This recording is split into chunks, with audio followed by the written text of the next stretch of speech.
तर नमस्कार मंडळी, मी आहे श्रुती आणि मी आहे डिप्लोमा कॉलेजला. तर मला माहिती होतं की फर्स्ट इयरचं ॲडमिशन होऊन कॉलेज सुद्धा सुरू झाले, पण त्यामधला एक मेंबर तर मला आत्ता दिसला. ये बाबूराव का स्टाईल आहे. सकाळी लेक्चर करायला काय वाटत नाही, पण दुपारी जेवण झाल्यानंतर हे पीपीटी बघून एवढी झोप येते ना की आता ही गोष्ट सरला सांगता येत नाही. आणि थर्ड इयरच्या डिप्लोमाचे सब्जेक्टचे क्लासेस शक्यतो कुठं घेतले जात नाही, त्याच्यामुळे लेक्चर बंक पण करता येत नाहीत. तर खूप दिवसानंतर आज दुपारी एक्स्टर्नलचं लेक्चर ठेवलं होतं एव्ही हॉलमध्ये. तुम्ही जर इथं एक गोष्ट नोटीस केला असेल तर तुमच्या लक्षात आलं असेल की इथं पुढच्या सगळ्या खुर्च्या रिकाम्या आहेत आणि सगळ्यांनी मागच जागा धरल्यात. लेक्चर चालू तर झालं, पण जेव्हा एचओडी सर आले त्यांनी चालू असलेलं लेक्चर थांबवलं आणि सगळ्या पोरांना पुढे येऊन बसायला लावलं आधी.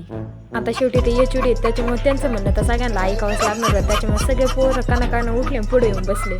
तर थोड्याच दिवसापूर्वी मला कम्प्युटरच्या फर्स्ट इयरच्या काही मुली येऊन भेटल्या, तर त्या मला विचारत होत्या की दीदी हे काही लय अवघड असतं का. त्या सगळ्या बिचाऱ्या तर लय टेन्शनमध्ये होत्या. तर यांना बघून मला तर माझी फर्स्ट इयरची कंडिशन आठवली, कारण मला सुद्धा फर्स्ट इयरला इथलं काहीच कळत नव्हतं. तर चला मग भेटूया आपण नेक्स्ट व्लॉगमध्ये. बाय.